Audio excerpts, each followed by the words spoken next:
if body has another option that is real for it. Now I'm going to go back here a little bit. Well, I think I'll take that one right at the top here. No person needs to die from illness if body has another option that is real for it. What does that mean?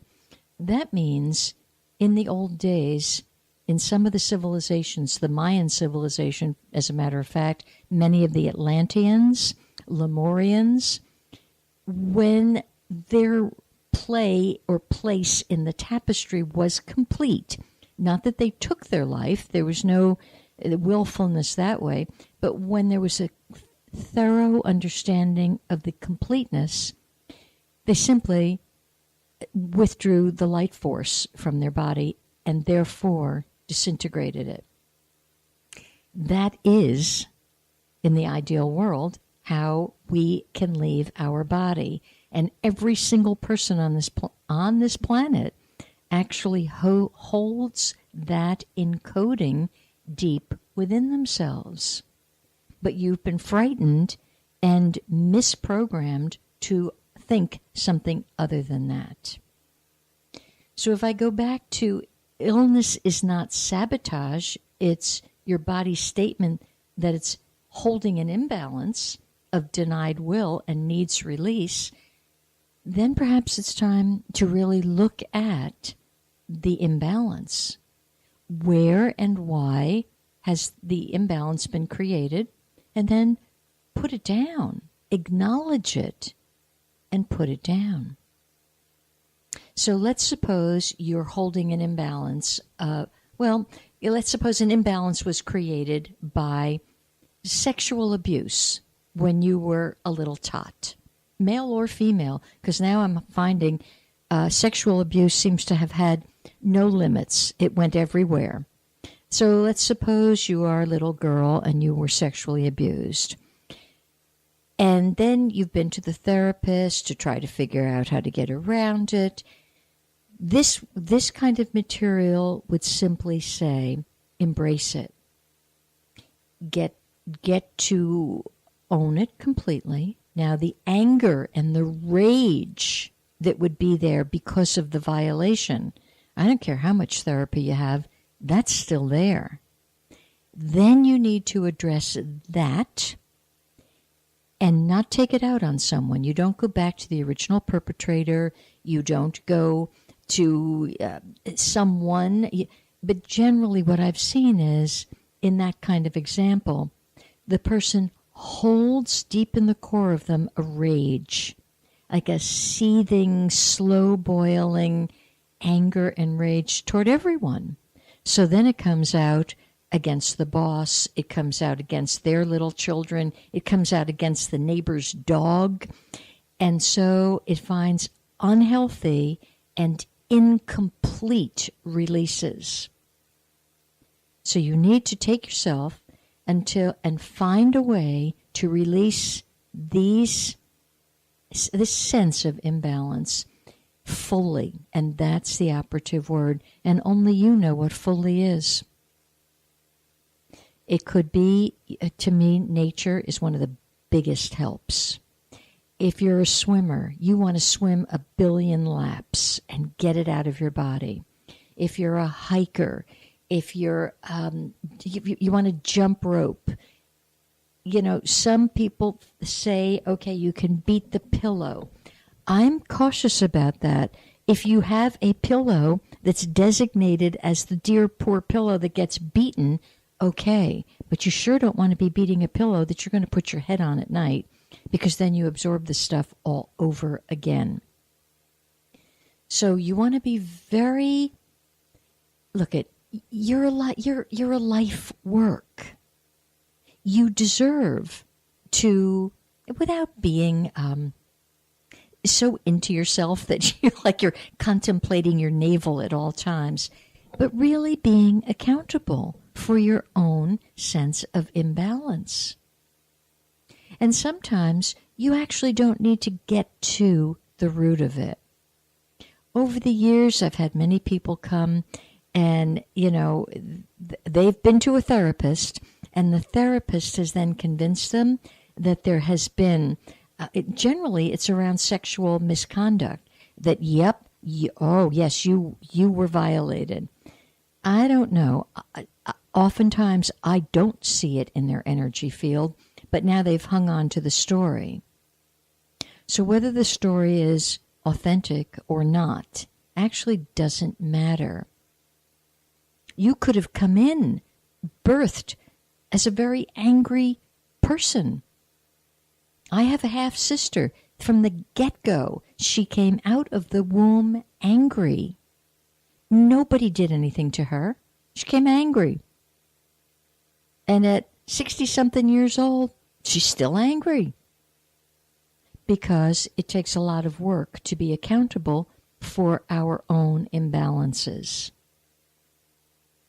And with something like that, there's nothing to do. There's certainly nothing for me to do because the person's not ready to address the imbalance. So, getting in touch with this stuff requires consistency, discipline, enough self-love that you want to leave this planet as healed as you possibly can. Now, you might ask, what would be the advantage of that? Because you believe the fairy tale that when you die, it's all over and you go to heaven, or if you were really a rotten player, then you will go somewhere else. None of that's true. That's all fairy tales to keep you indoctrinated and buying into false programming and false conditioning. So what happens is you do take yourself with you. And I was speaking to a beautiful gal this morning who's working her way through a body that Western medicine was pretty darn filled with cancer. And she's chosen to go a completely separate route. She's not going traditional medicine. She kind of said, nope, I got to go fix this. I've got to take care of this imbalance. And her question to me this morning was, incidentally, she's been for 3 months in a state that allows cannabis as a natural healing agent. So she's been on that treatment. But this morning, she's back now in the native state, which does not allow anything like this.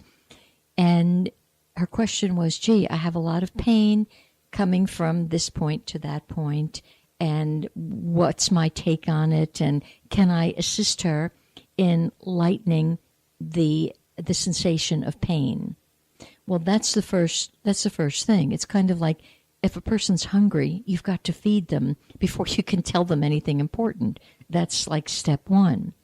But I've been working with her, and I assured her much of my work is done in the middle of the night, and all I do is take a lantern, the pure light that I am, and cross into her and stand there, and then allow the light to heal as it wishes to heal, as she can allow it and accept it in the healing process. If she can't accept it, not my problem. It's just where she is on her journey. So I've been standing inside of her faithfully, consistently, and she's like, could you stand in there again? Mm-hmm. And then I said to her, if tomorrow is the day you leave here, I said, all is well. You've taken the time to detox, to clear out, to clean up things, and you take yourself into another avenue of expression, healed. That's the benefit of us doing our work. It's really, really big stuff. And you know what? She got it. She understood. And she's not afraid of, okay, if this experience is complete, it's complete.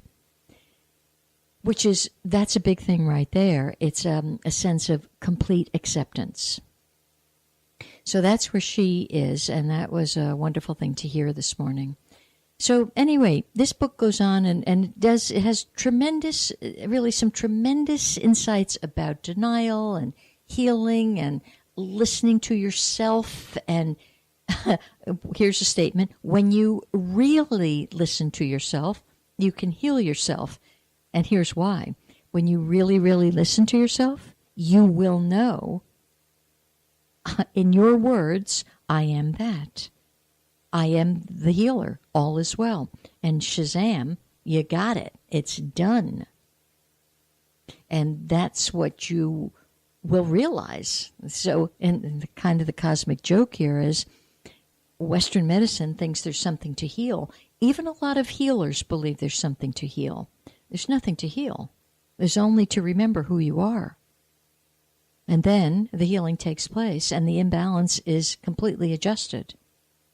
Now, that's where I know some of you will find conflict and you'll be unhappy with me and you'll be saying, but this is wrong and that's broken and this has happened. I have full compassion for what's happening. I'm trying to point you toward a way to help yourself. That's all that's happening here. I'm not denying where you are. No way.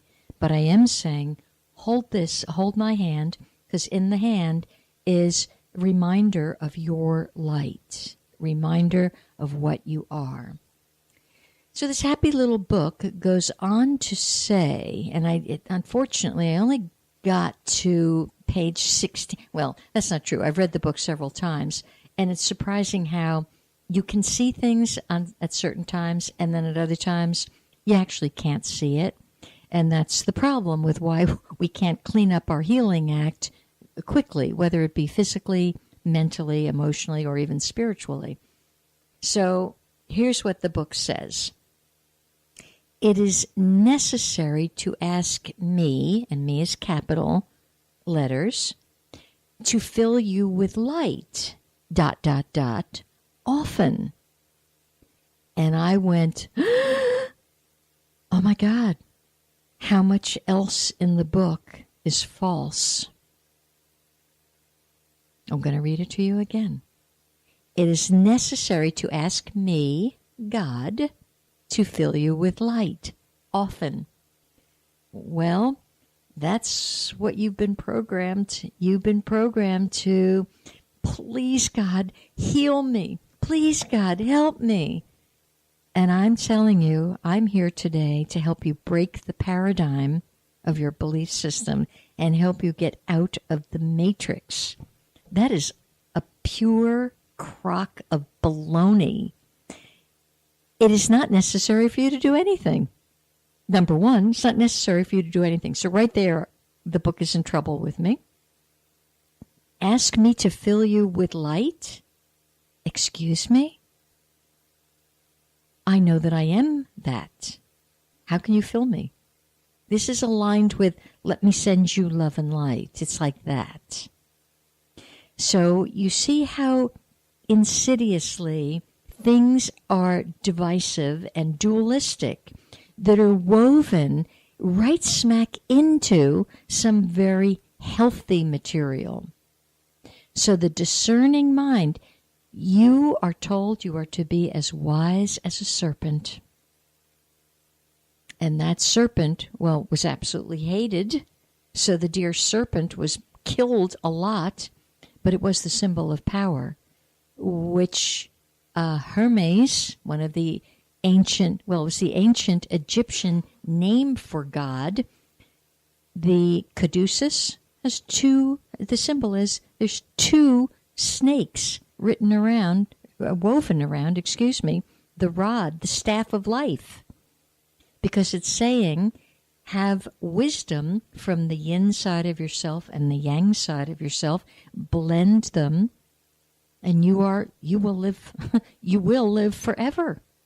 But you will know that you're living forever. You won't be in some fog of denial that, sadly, religions have placed you in. Okay, so here's the book that I have found in California. A couple of you have it. I will share the name of it. It's a little challenging to find, and it's a little expensive. Although, when I purchased this in 2008, I remember it seemed like a wallop at the time. It was $129. It's a thick book. It's worth every penny of $129. But I do think if you go on his website, it's a little less now. I think he's down to about the 100 mark. Whatever he's charging